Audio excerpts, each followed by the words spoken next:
Swanson versus Schrute. The Revival. Regular show edition. Featuring Bryan Southerland, Justin Bowman, and your host, Zach Weiss. We hope you enjoy. All right, it's back. It's back. Hello, everybody from 2020. It's big 2026. Zach Weiss with you. Swanson versus Schrute now under the Zach with an H umbrella. As you see the logo over my man Justin Bowman's head. Justin Bowman, Bryan Southerland, Zach Weiss with you guys. Great to be here. We've been talking about this for a few weeks, and I am honored that the two of you are with me for the reboot of a pod that I've thought about bringing back for about 5 years. Yeah, the moment you brought it up, I was very excited to get back into it. So thanks for having me. Yeah, same here, man. First of all, just my very first pod in general. So I'm beyond excited, beyond grateful, and happy to be here. And love me some regular show. So should be a good one. Looking forward to it. Every walk that Bryan and I have taken, and now Bryan, to lead in, does walks of 8 to 13 miles to weight loss and health.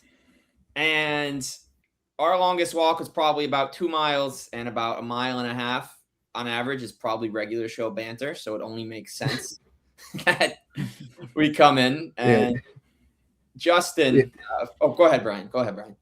Oh no, sorry. No, I was just gonna say, even just those 2 miles. I mean, we walk it within like 15 minutes. It feels like sometimes, like it just goes by so fast when you're walking and talking with friends. Mordecai and Rigby can speed up anything, right, Justin? Oh yeah, absolutely. You know, once I heard that this was going to be about regular show, I was on board. Like that. This is a show that I've been watching. Gosh, I want to say ever since like the start of the show, whenever it came on. So I was excited to be on here. And so we're here. Bryan, going to start with you in honor of the walks and the great work that you do promoting them. If you could take a walk with any regular show character, who would it be?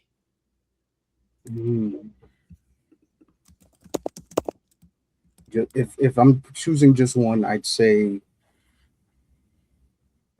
it would have to probably be Skips. Yeah, because he's just he's very wise. So, and I feel like you would learn. I mean, Mordecai and Rigby learned so much from the guy. I mean, he's always bailing them out half the time anyways. When they get into trouble, he's the first person they go to if they need help or advice or just a problem resolved or fixed. So I would say him, give some valuable life lessons and whatnot. So probably Skips. So you do know that Skips hasn't walked in a couple of lifetimes, right? So you'd be taking he skips. Yeah. So me and him would be skipping, I guess. And then Justin, for you, fellow commentator, if you could announce a game with any core character, who would it be? Ooh, with any core character, that's a good question. I would probably go with Rigby. Rigby's been sort of my go-to guy since day one as one of my favorite characters. And I feel like he would be that perfect, like funny color commentator just to say the most random stuff. And I think that Rigby would probably be my go-to in that situation. It's going to be funny when you get a shutout. 7. Oh! Exactly. Hey, all right, I like that. That's good. If I had to record an episode with anybody, personally, I would want Benson just because out of everybody, I think he's the most poised, whether it was stickball or the 150-piece set, or even with Audrey, when he finally realized that he didn't have to be nervous. That man is cool under pressure. So I would go Benson on that one. Like that we can all throw different guys in there. Okay. Yeah.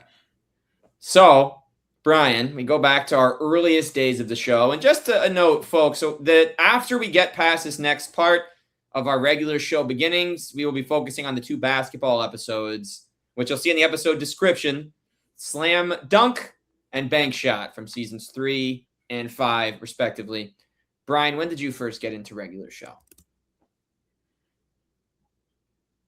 Had to be right when it came out. I guess around the same time Adventure Time came out too. Yeah, 2010. Um, yeah, that those two shows, but more so regular show for since we're talking.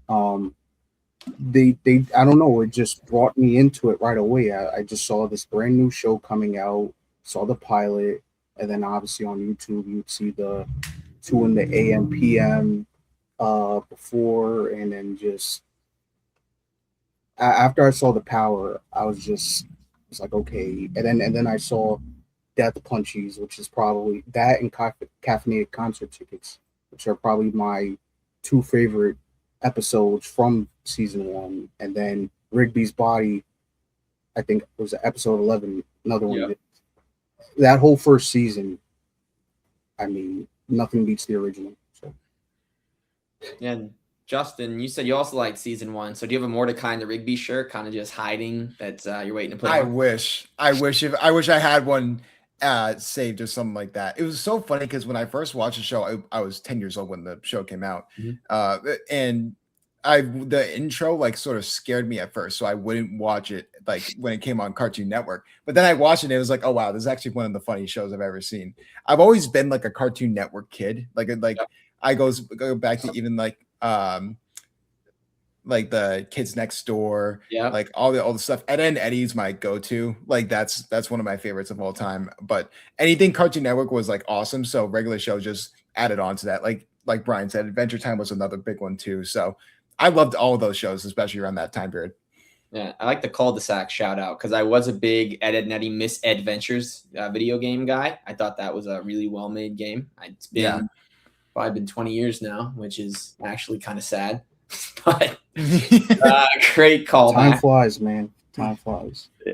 And you know what's interesting for me? I watched a few regular show episodes when I was in high school. So I was 15 when it came out. So I was a few years older than you guys. And I didn't get into it like that. I liked it.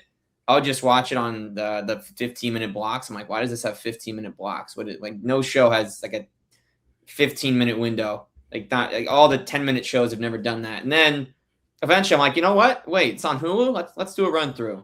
And then I did a second run through a few years later. And now, honestly, if I have nothing to do and I have 15 minutes, I'll just throw it on. So I've gone through some favorites recently. And the basketball episodes and where we landed. So to those that are new and missed the first 6 Swanson versus Schrute, I don't blame. It's been 6 years. It's okay. I have not re-listened to the first 6 episodes other than maybe bits and pieces.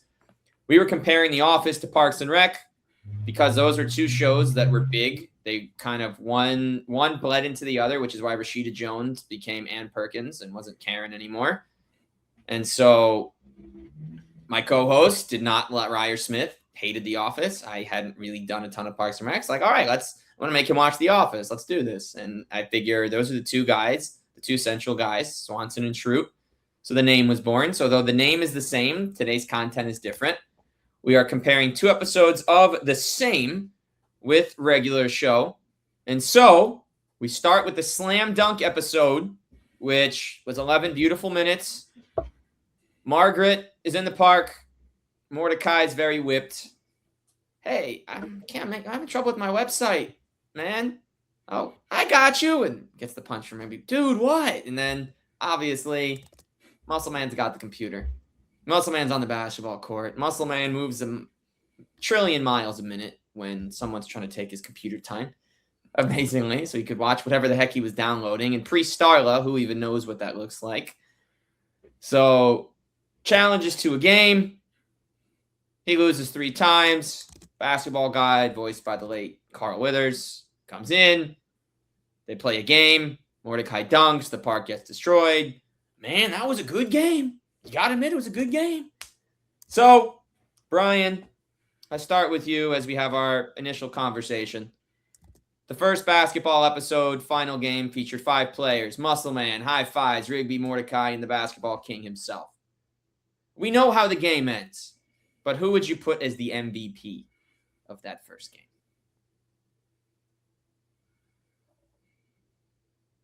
game? Probably basketball god. Okay. So yeah, because yeah, I mean, yeah, Mordecai too, because he did the, yeah, I mean, coming from outer space and then just slamming it down, like it's an NBA Jam or something like that. But no, I mean, no, basketball god, he it was all fair game. He tried to teach him how to play beforehand, and it backfired miserably. And he gave him the powers, and then they did the 2v2, and when Fives called out, he wanted to he said, he just was playing fair. He just Yeah.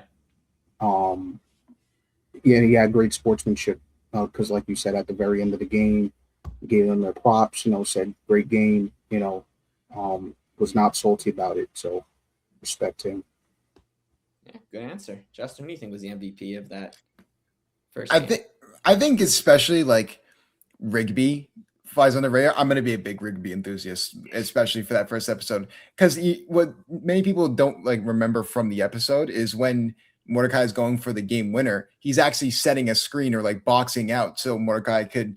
I think it's a foul. I don't know if you call that a foul in today's game, but he like boxes out both players from getting in Mordecai's way when he makes the basket, but also like he made like a lot of like good shots and throwing it off the backboard to himself. I mean, looking like Shaq when he like didn't want to shoot a free throw. I mean, it was really impressive. I do want to say that Muscle Man never got back to that email. We never got an update with if he actually like got to that important email or whatever the email was. So Yeah, and I would also like to add a quick follow up. The Rigby dunk reminded me a lot of Calvin Cambridge, for the LA Knights in 2003, finishing his halftime spectacular against Tracy. I almost had a great setup.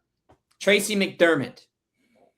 Can Rigby take on prime Calvin Cambridge with basketball god powers? Same height, probably.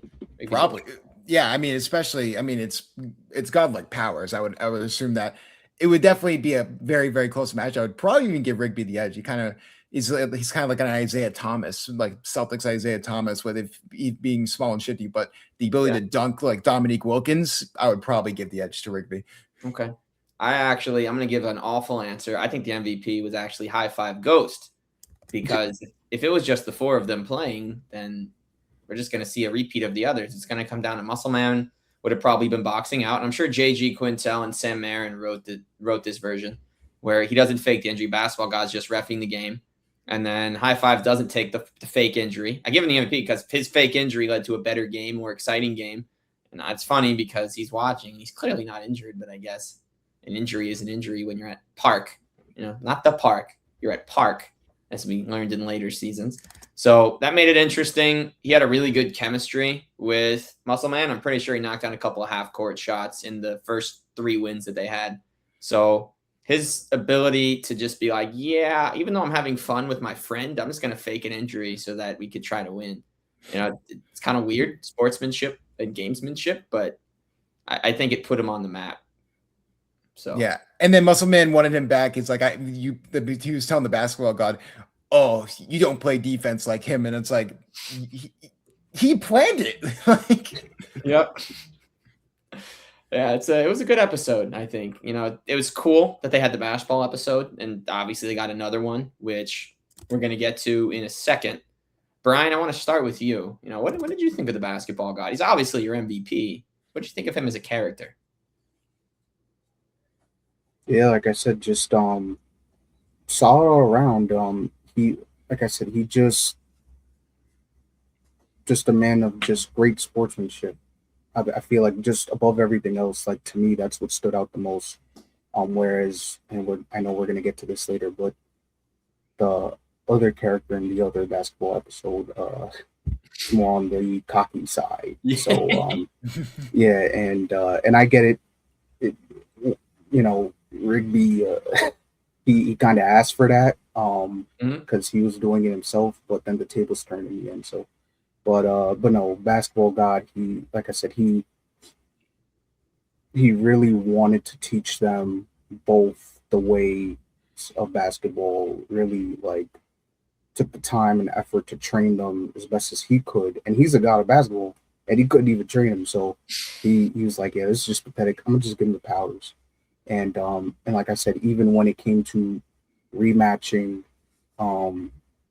Muscle Man and Fives, and like I said, Fives calling out, just he wanted to be he played fair. Like he was just like, no, like we're gonna do a 2v2. You can't have 1v2, and you guys have the godlike powers. No, we're both gonna have the powers. It'll be a fair game, and winner takes all type of thing. And like I said, gave us props in the end. Respect, Justin. In addition to that, I'd also love to hear your thoughts on how he was welcome. Mordecai kicks the ball and says, "Basketball sucks," and he's like, he just rides in from above in this tricked out gold-plated basketball mobile with his head, obviously, is a basketball. And so, what are your thoughts on the basketball god? Just going off of what Bryan said, like it's funny. He has to go like, you really have to be like the two worst basketball players like in the world. Like, do I have to train both of you guys? Like, he's trying to train him, and he can't do anything because they're like throwing it off the backboard as hard as possible. It looked like me in middle school trying to play basketball. I mean, it was just horrible. But then they just gave him the powers. It was like the good thing about the basketball god was Bryan brings up a good point where like he did play fair. And even when like Muscle Man was sort of like he was sort of like raging at the end, like I can't believe like we lost, and he's like, no, it was a good game. It was a good game. Like that's the entire point of the basketball god. The script writing I think was absolutely great in that episode. So yeah, well said. I enjoyed him. I thought the voice work was fantastic. Of course, we're looking at him more in episode 1. I would also it was a very funny appearance in episode 2 because there's 2 minutes left, and all of a sudden he just shows up. He doesn't drive in. He just appears at Wing Kingdom. The basketball god actually makes appearances at Wing Kingdom. Like, okay, I always wanted to go to Wing Kingdom, honestly. And Bryan and I get into this a lot. And we're not going to get sidetracked. It's very easy with this show because it's amazing. Sure. But shout out Wing Kingdom because the version of a kid's show of people getting drunk is just eating too many wings. Wing Kingdom is a special place. Yeah. Who serves, as we're about to talk about, gold-plated chicken and if you're doing the math, I was watching the episode a couple hours ago. 26-piece chicken, it's a weird number, maybe one for every letter of the alphabet, is $243, which honestly is not that much if it's coated in gold. Although they've been, I don't know where their appetite comes from or how they digest gold. I guess Mr. Cash Bankus is a basketball hoop. So anyway, that brings us to our next point. The second game. Bang Shot episode starts off at Wing Kingdom. Rigby's on fire. He beats Skips. He's like, year of the Rigby, because he banks it into beat Skips. Who else wants to play the master? He's like, yeah, how do you get so good? Oh, you're just overthinking it. Yes, it's a short recap, folks. Cash Bankus challenges him. He says, you got to stop talking. His name. And Rigby's like, yo, his name is Cash. You can pay our meal. Mordecai, chill, man. Relax. He's got his custom ball. Rigby misses $12,000 bill. He goes on the I'm excellent hat with his side bet.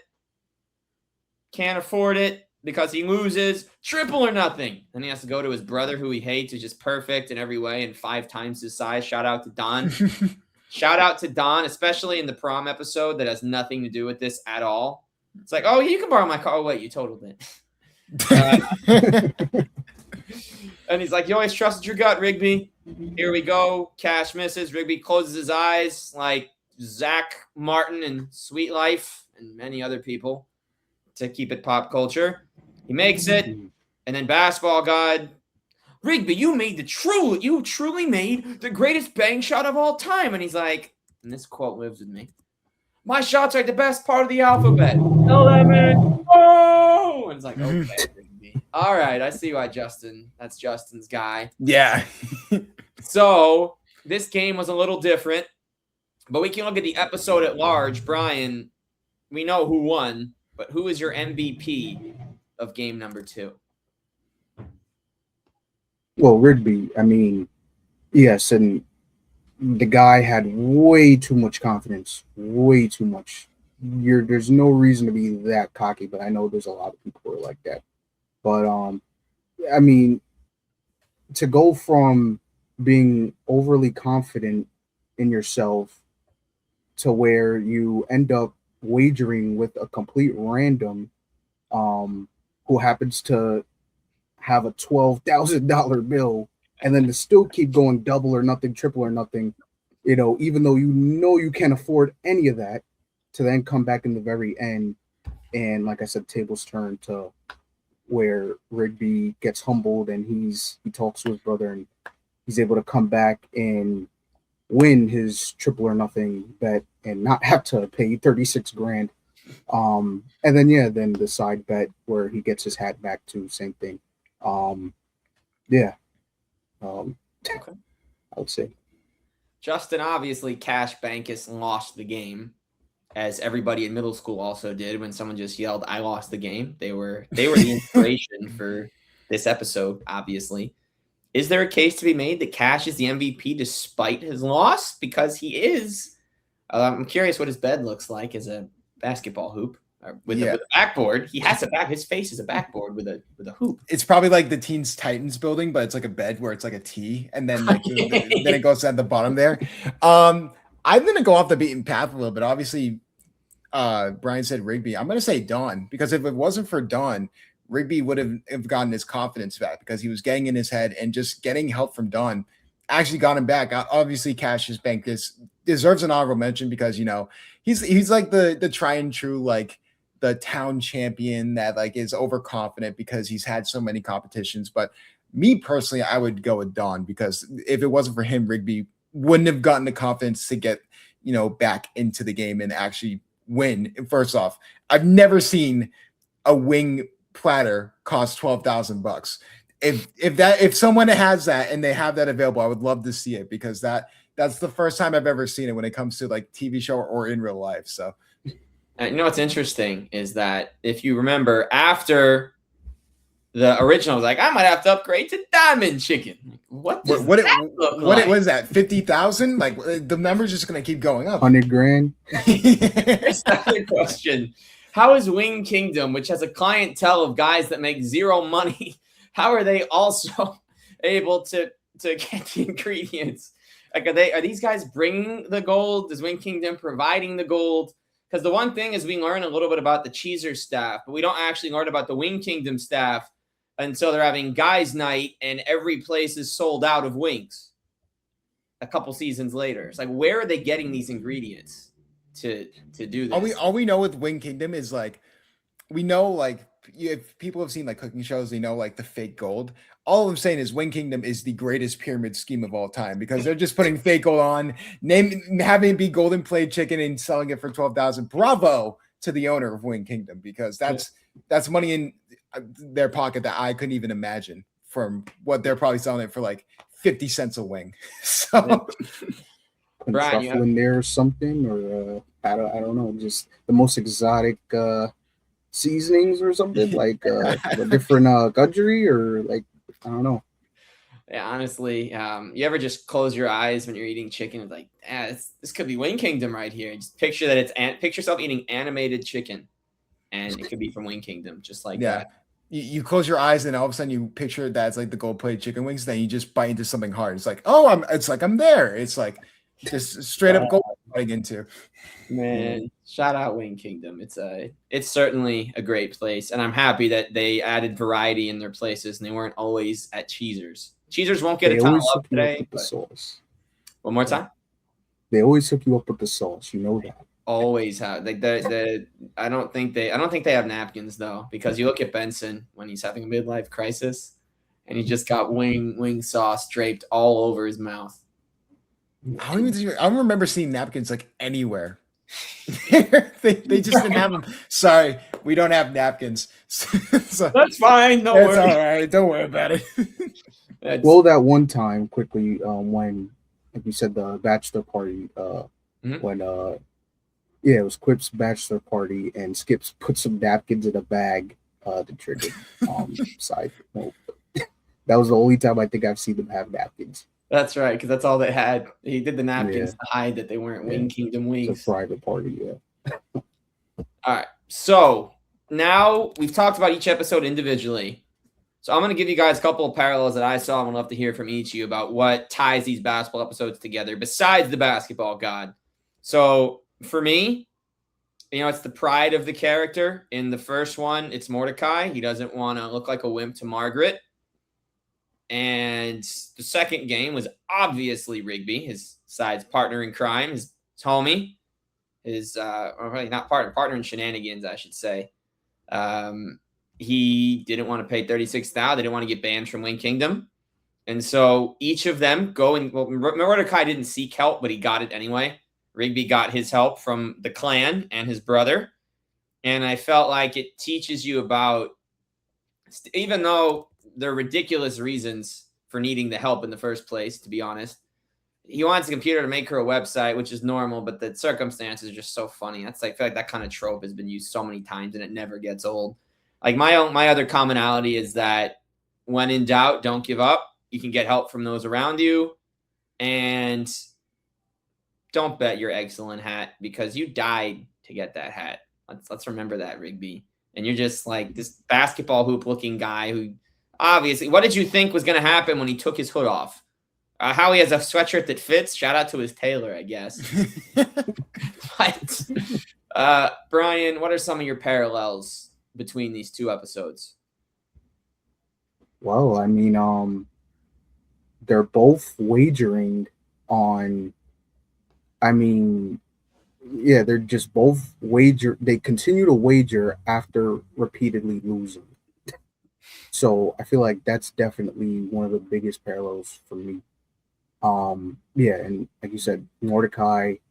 I mean, the fact that he only needed to build, like, it only takes what, a few hours to make a website from scratch. Yep. Maybe a little longer or shorter, depending who you are.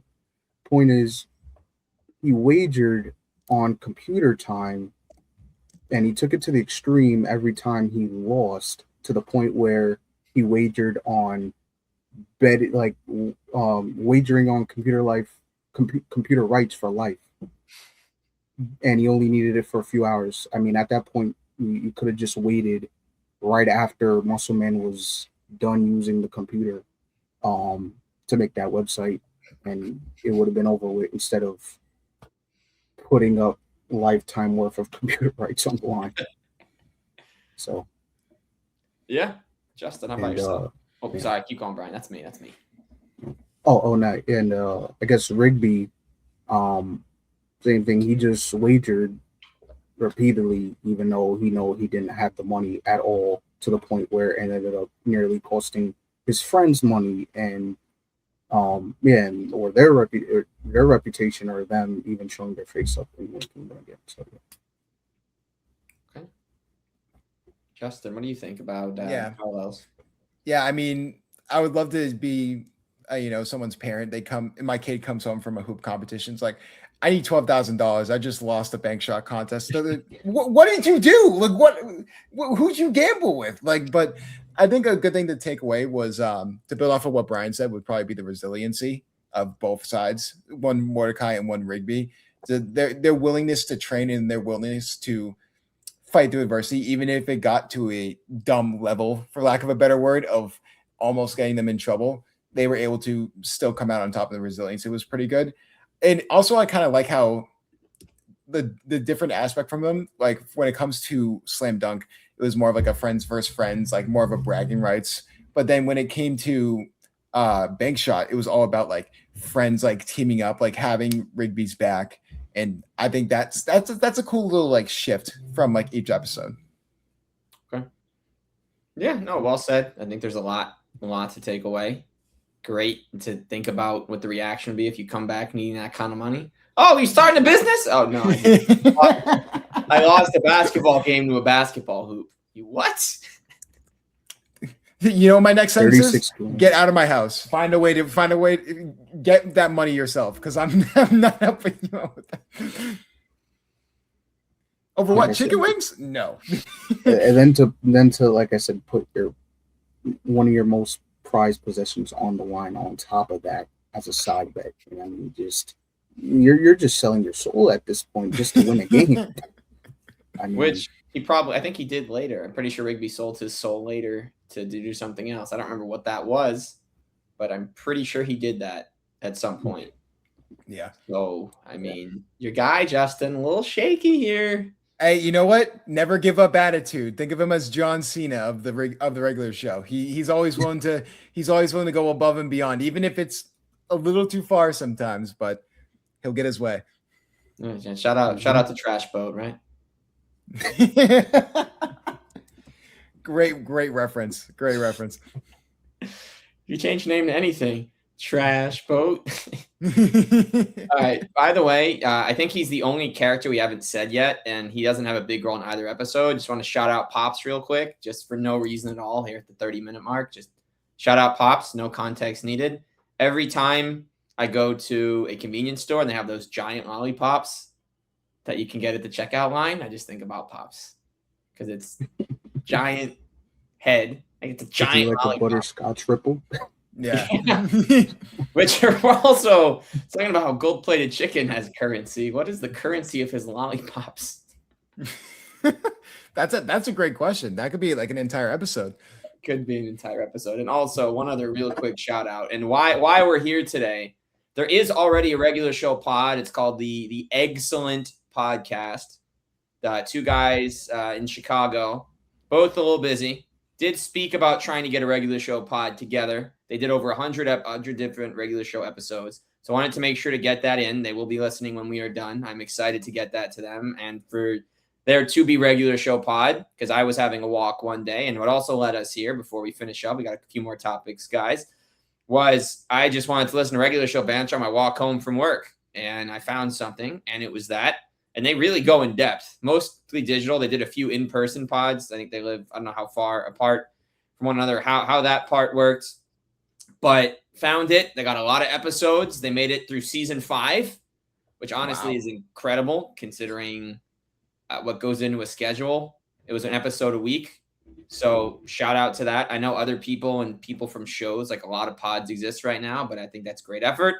And so it only made sense when we come back that we got a little 2-parter in one, right? I think I paired a few different episodes. We wanted a common theme, and we're all basketball heads in here. You know, I'm sure we'll all be watching some basketball in the next couple of days. Basketball god Sally won't be on the floor. I don't know why. You know, Cash Bankus isn't sitting courtside. I don't know why. You know, after like celebrations, they're not using the regular show back, which is kind of messed up, but I'm glad that we can be here in this April and talking about ball as it relates to the greatest show ever made, right? It'll make you think that it'll make you think that the guy could afford $12,000 wings, but can't afford courtside seats at an NBA game. I don't think they would let him in because isn't that like rim metal? Like wouldn't that not be able to go through security or something like that?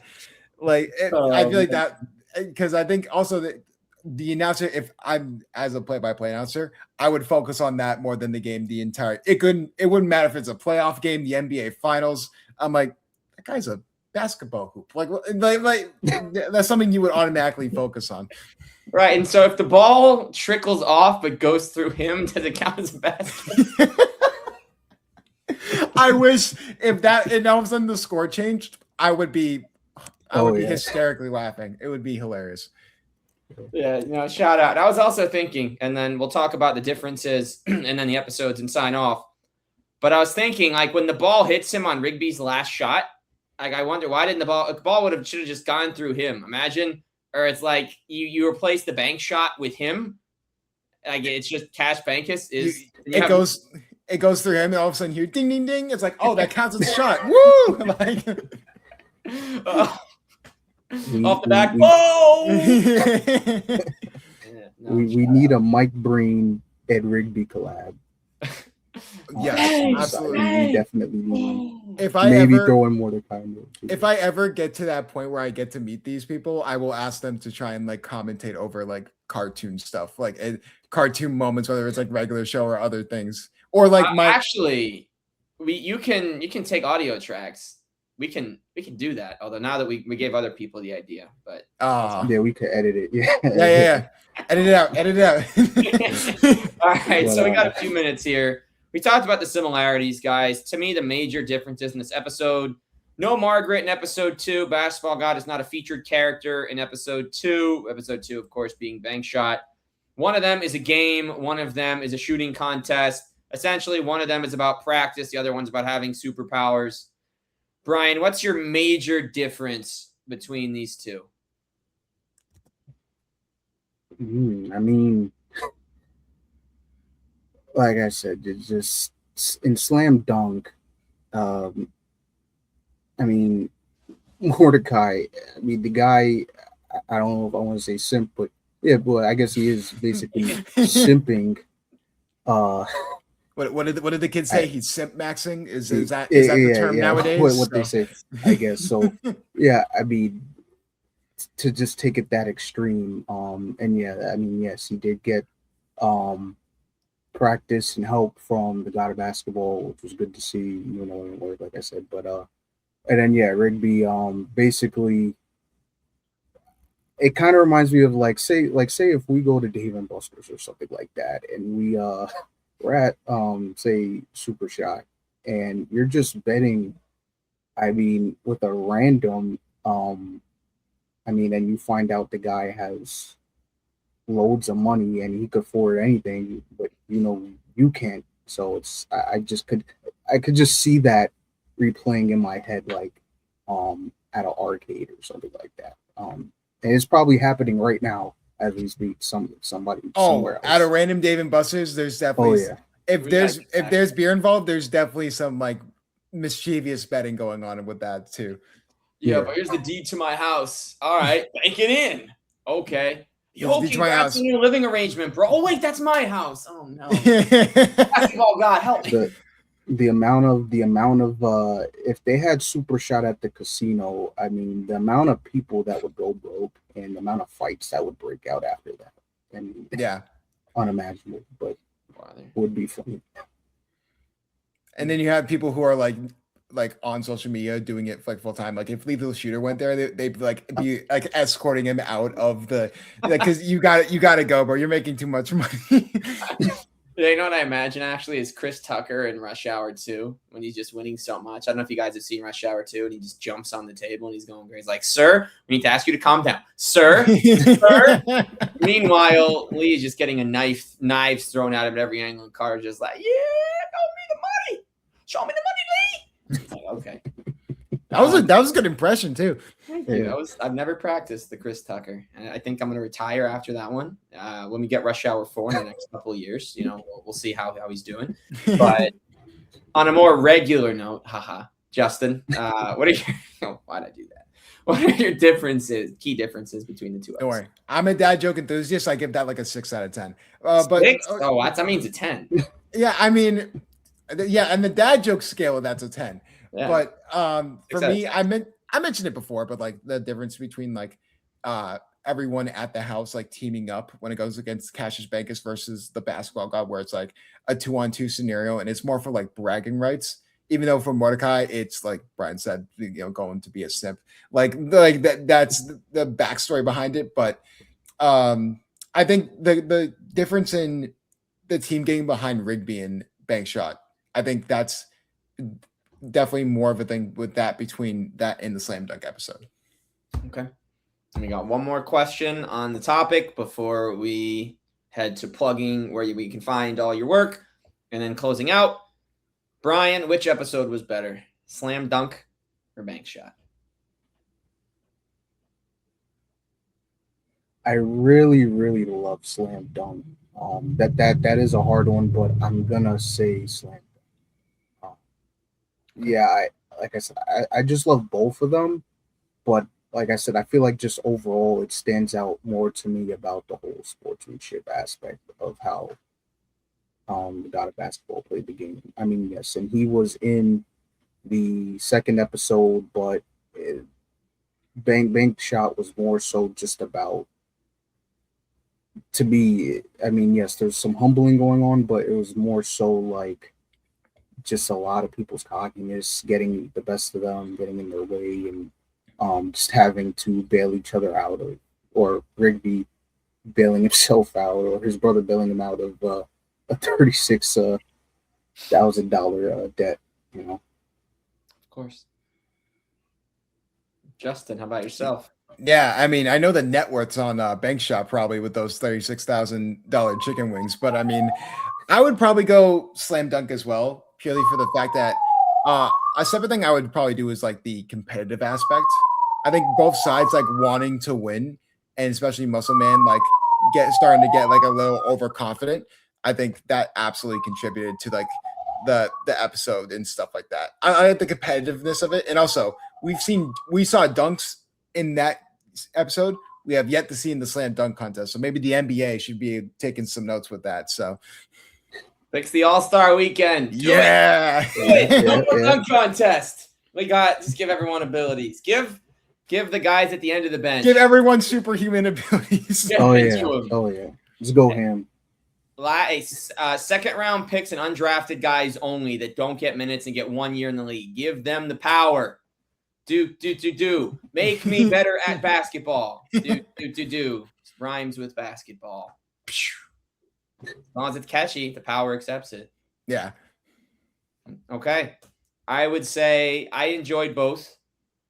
I'd probably have to put Bank Shot ahead. No, that's a lie. Wait, no, that's a lie. I'm putting Slam Dunk ahead. I think it's overall better. I love pickup basketball. I judge every show on its basketball episode. I could tell you off the top of my head that all of our favorite Nickelodeon shows, Jimmy Neutron, Fairly Odd Parents, SpongeBob did have one, but it's way too late. So Jimmy Neutron, Fairly Odd Parents, no basketball episode. Dexter's Lab didn't have like a super basketball episode. You know, Camp Lazlo, no basketball episode. Ed, Edd n Eddy, no basketball episode. All these animated shows. Now, real quick, did Adventure Time ever have a basketball episode? Oh, technically. Sorry. I was going to try to help you out here. I don't think so. Okay. I think there's a technicality. I think you see a basketball hoop in one episode, but I think that's it. All right. So basically I'm not sure if it's the Remember You episode or a different episode, but it's basically one of those Marceline and Ice King episodes, and they're at Marceline's house and they're playing 2v2 basketball outside. I think Marceline and Ice King versus Finn and Jake. That was it. That was the only time I think they ever. Okay, so it's all right. And I will also add the craziest no basketball episode ever was Total Drama Island. How do you not have basketball? You could have had the best one-on-one tournament episode. Just imagine the mad skills and all the cheating. All right, campers, King of the Hill. Just like you just hear that from Chris McLean. Just have Chef in there throwing it down. Chef's, he could. Chef reminds me of Shaq. He could definitely throw it down. Oh yeah. All of Chef's weight is in his jaw. This big steel guy here. But that is a perfect note to end on. Shout out Regular Show. Shout out Cartoon Network. And thank you, Sam Marin and JG Quintel, for making this. And thank you, JG Quintel, for sounding exactly like Mordecai. So we get to hear Mordecai every time you do an interview. So on that note, Bryan, where can we find your walks and some of your other content that you've been up to recently? Yeah, so at Bryan Suds Walks, just like Bryan Suds Official, except placing official at walks. Like Zach said before, I walk on average maybe about 8 to 10 miles, maybe 11. And sometimes I'll go further, maybe doing 13 and at most maybe 15, 16 in one shot. Just walking throughout different places. So throughout New York City or Long Island, and soon Westchester and Jersey, and maybe Connecticut. You never know. So I would love to join one of those Connecticut walks. Let me know when you start doing that. Will be.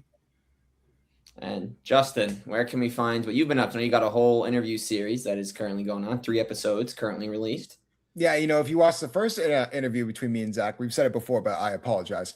Anyways, but we mostly Instagram and TikTok at Justin Bowman 00 and on YouTube at Justin Bowman Official. We are currently in episode 3 of right now, as of this moment, 10-episode series of Behind the Mic, where we just go behind the mic of all like different types of sports personalities under the radar. Zach was one of the first people to hop on here on this recent episode that just came out today, so definitely check it out. It was a fun episode because we talked a lot about basketball, interviews, Mount Rushmores. I think we brought up food as well, so it was a fun time. All right, so Justin Bowman, Bryan Southerland. This is the Zach with an H pod, Swanson versus Schrute edition. We got more coming soon. Stay tuned. Maybe some more regular show in the future. Glad we could bring it back, and we will see you all next time. Thank you for tuning in. Adios.